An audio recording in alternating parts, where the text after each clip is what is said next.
నమస్తే రజిత గారు. నమస్తే ఉషా. తెలుగు ఇండస్ట్రీలో చాలా పేరొందిన వ్యక్తి అనే చెప్పుకోవచ్చు. Yeah. సినిమాటోగ్రఫర్ సింధిల్ గారి జీవితంలో ఆయన జీవిత భాగస్వామిని నిన్న కోల్పోవడం జరిగింది. దానికి సంబంధించి రకరకాల కథనాలు వినిపిస్తున్నారు బయట. ఒకసారి దాని గురించి మనం ఏం మాట్లాడొచ్చు? ముకుంద జ్యువెలర్స్ తెలంగాణలో మొట్టమొదటి ఫ్యాక్టరీ అవుట్లెట్ మన కొత్తపేటలో ఫిబ్రవరి 14న గొప్ప శుభారంభం. బేసికల్లీ ఏదైనా కానివ్వండి, ఆవిడ మృతి చెందడానికి కారణాలు ఏంటి అని ఎవరైతే రకరకాల అంటే పర్ఫెక్ట్ ఒక విషయం తెలియకుండా ఏదో ఒకటి మాట్లాడుతూ రాయడం అనేది కూడా ఈ టైంలో వాళ్ళని ఇంకా కృంగదీస్తుంది. బికాజ్ వాళ్ళకి వాయిస్ ఉండదు అసలు చెప్పడానికి, ఇంతమందిని రీచ్ అవ్వడానికి.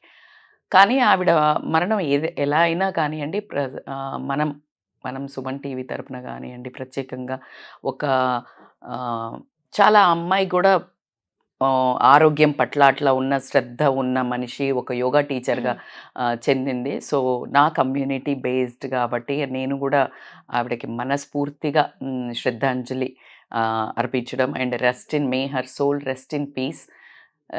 ఎందుకు అంటే వాళ్ళకి యాక్చువల్లీ మనకి అందరికీ తెలిసిన ప్రముఖ వ్యక్తి అని చెప్పొచ్చు. ఎవరు? DOP, director of photography, cinematographer Senthil గారు.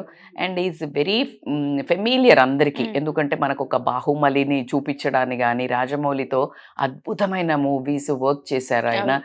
దొంగ కానివ్వండి, బాహుబలి 1, 2, RRR, సాయి ఇట్లాంటివి. సో ఇవన్నీ తీసిన అంటే ఎస్పెషల్లీ RRRలో అయితే ఆయన ఫోటోగ్రఫీకి ఈ గాట్ అంతర్జాతీయంగా మంచి గుర్తింపు వచ్చిందనే చెప్పొచ్చు. సో చూడండి, ప్రొఫెషనల్గా మనిషి ఎంత సక్సెస్ ఎక్కడికి వెళ్ళినా మనిషి this is what life is all about. It is so unpredictable. సరే, ఈవిడ మరణం ఎలా అయింది? వీళ్ళకి 2009లో పెళ్ళయింది, రూహి ఆవిడ పేరు. అండ్ ఆవిడ వృత్తిరీత్యా యాక్చువల్లీ యోగా టీచర్ ఉండే. అనుష్క తోటి తను వర్క్ చేశారు చాలా ఏళ్ళు. సో అనుష్క తోటి. సో అనుష్క గారు కూడా like she also yoga teacher. So కాబట్టి దే వర్క్డ్ టుగెదర్. అండ్ ఇద్దరు పిల్లలు కూడా వీళ్ళకి. సో తనకి కోవిడ్ వచ్చినప్పటి నుంచి చాలా మందికి ఆ సమస్యలు రావడం జరిగింది. కోవిడ్ వచ్చిన తర్వాత ఏదైతే ఆ లంగ్స్కి ఆ ఇన్ఫెక్షన్ పట్టడం కానివ్వండి, బ్రీదింగ్ కానివ్వండి, సమ్ డ్యామేజ్ హ్యాపెండ్. ఒక్కసారి కాకుండా 2 సార్లు వచ్చినా, లేకపోతే చాలా రోజుల తర్వాత అది రియలైజ్ అయ్యి ట్రీట్మెంట్కి లేట్ అయినా, ఏదో కారణాల వల్ల కొంతమందికి ఎక్కువ డ్యామేజ్ అవ్వటము. కాగ్నిటివ్ స్కిల్స్ మనం ఒక మంచి వీడియో కూడా చేశాను దాని మీద. యాక్చువల్లీ కోవిడ్ ద్వారా ఎలా బ్రెయిన్ ఫంక్షన్స్ కానీ ఇలాంటివన్నీ డ్యామేజ్ అవుతున్నాయి అనే దాని మీద. సో దీని మీద ఎక్కువ శ్రద్ధ వహించాలి.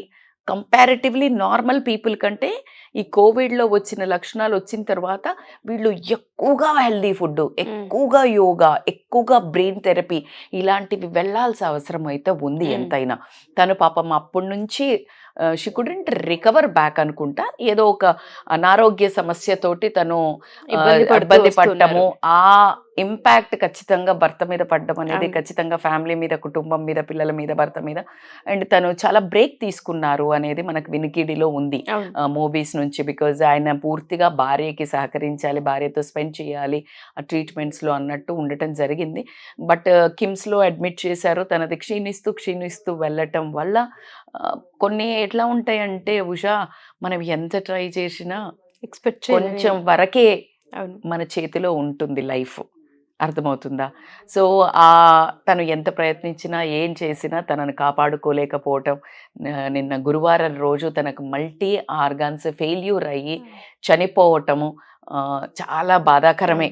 మనం ఎంత బాధ అని చెప్పినా ఒక క్షణం అది మాట్లాడుతున్నప్పుడు మనకి గుండెల్లో ఒక హెవీనెస్ వచ్చినా, పెయిన్ వచ్చినా ఆ పిల్లలకు కానీ, సెంధిల్ గారికి కానీ చాలా ఎక్కువ అంటే దేవుడు విపరీతమైన శక్తి, స్ట్రాంగ్నెస్ని ఇవ్వాలి.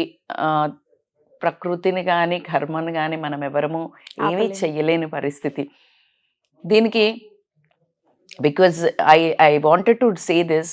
చూడండి, ఎంత కష్టపడ్డా మనిషిని బ్రతికించలేమనడానికి ఐ వాంట్ టు టెల్. మనకి famous Abraham Lincoln, if I'm not wrong, but this famous person చనిపోయే ముందు జనరల్స్ ఆయన చుట్టూ చాలా మంది ఉంటే వాళ్ళని పిలిచి నేను ఒక 3 కోరికలు చెయ్యాలి నేను చనిపోయిన తర్వాత, మీరు ఇది ఫాలో కావాలి అని చెప్పాడు. అప్పుడు వాళ్ళందరూ షాక్ అయ్యి ఏంటి అని అడుగుతారు. So heal tell 3 points. చాలా కేర్ఫుల్గా వినండి, అందరికీ పనికొచ్చేది. ఏంటి అంటే, ఫస్ట్, నా శవం మోసే శవపేటికను ఎవరైతే మోయాలో వాళ్ళు పేరు మోసిన డాక్టర్స్, స్కాలర్ డాక్టర్స్ కావాలి, ఫేమస్ డాక్టర్స్ అని అడుగుతారు. సెకండ్ వచ్చేసి, నన్ను శవం తీసుకుపోయే నా శవపేటికని దారిలో డబ్బులు ఎక్కువ చల్లండి, డబ్బులు మీదికెళ్ళి తీసుకెళ్ళండి అని చెప్తారు. థర్డ్, నా బాక్స్లో ఏదైతే పెడతారో లేకపోతే ఏదైనా గొయ్యి తీసి పెడతారో నా చెయ్యి బయట పెట్టండి అని చెప్తాడు. అందరికీ షాక్ ఉంటుంది, ఏంటి నా ఇలా చెప్తున్నాడు అని. He's a very famous philosopher అంటే అప్పుడు చెప్తాడు, ఎంత సైన్స్ పైకి వెళ్ళినా, ఎంతమంది డాక్టర్స్ అంటే famous doctors can't save you when you will get the call. అర్థమైనా? మన జీవితం చాలా అన్ప్రిడిక్టబుల్.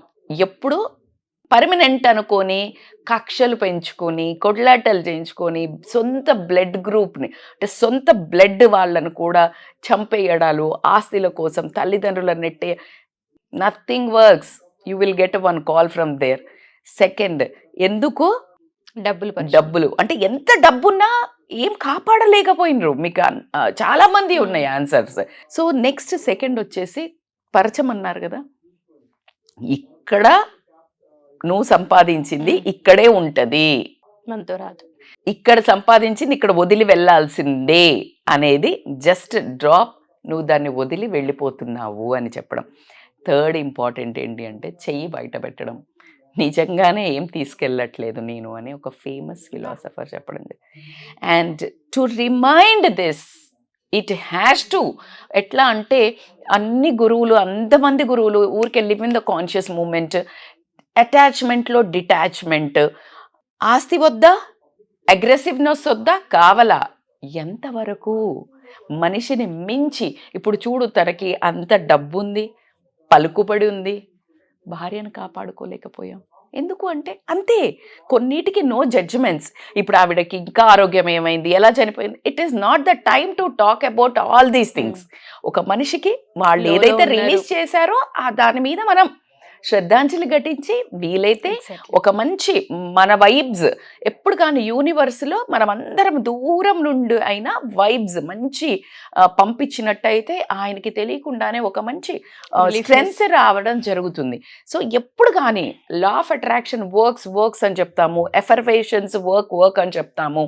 సో కాబట్టి జీవితంలో ఏది ఇంపార్టెంట్ అంటే నీ మంచితనము, నీ మంచి పని, తన వర్క్ చూడండి. ఇప్పుడు సెంథిల్ గారు కానీ ఆవిడ చేసిన పనికి కూడా they have a recognition. So కాబట్టి అందుకనే సినీ ప్రముఖులంతా లైక్ సినిమా ఇండస్ట్రీ అంతా ఒకసారి షేక్ అవ్వడము అండ్ అందరూ స్పందించటము, ఈరోజు మనం మాట్లాడుకోవటము, everything because of some work. నీ ఎప్పుడు కానీ నీ గుర్తింపు పని ద్వారా, ఒక మంచి మనిషి ద్వారా మాత్రం రావడం జరుగుతుంది. కాబట్టి నేను చెప్పినట్టు ఒక ఫిలాసఫరే అద్భుతమైన ఇచ్చి వెళ్ళారు, ఒక మెసేజ్ ఇచ్చాడు. కాబట్టి శ్మశాన వైరాగ్యం లాగా, శ్మశానంలో ఉన్నప్పుడు ఒరే ఈ జీవితాలు వేస్ట్ రా, ఇంకా దాని తర్వాత ఎవ్వరం చేతిలో అనుకుంటాం, మళ్ళా ఇంటికి రాగానే 5వ రోజో 10వ రోజు నుంచో మళ్ళీ గొడవలు స్టార్ట్. నీ ఆస్తి నీకు రాసిందా, నాకు రాసిందా, వీడు. Stop it, somewhere it has to be full stop. ఎంత తెలివి మీరిపోయినాం, ఎన్ని కనుక్కుంటున్నాం, ఈ తెలివి ఎందుకు రావట్లేదు, ఎక్కడి దాకా తీసుకెళ్తాము, ఎక్కడికి వెళ్తాము అని. So just how, because it is a topic about ఒక మనిషిని మిస్ అవ్వటం. So always I wanted to tell this because of కక్షలు, జలసీలు ఇవన్నీ. బట్ ఏదైనా కానీ మనందరము మనస్ఫూర్తిగా రూహి గారికి శ్రద్ధాంజలి ఘటిస్తూ, ఆవిడ వెళ్ళిన చోట ప్రశాంతతతోటి వాళ్ళ ఫ్యామిలీకి ఖచ్చితంగా పైనుంచి బ్లెస్సింగ్స్ ఇస్తూ ఆవిడ ఎప్పుడు సపోర్ట్ ఆ పిల్లలతోటే ఉంటారని నేనైతే ఆ అమ్మ మనసుతో గట్టిగా నమ్ముతాను. Thank you so much ma'am. Senthil గారికి కూడా ధైర్యాన్ని ఇవ్వాలని, స్ట్రాంగ్ అవ్వాలని, ఆవిడ ఆత్మకు శాంతి కలగాలని కోరుకున్నాం. Thank you.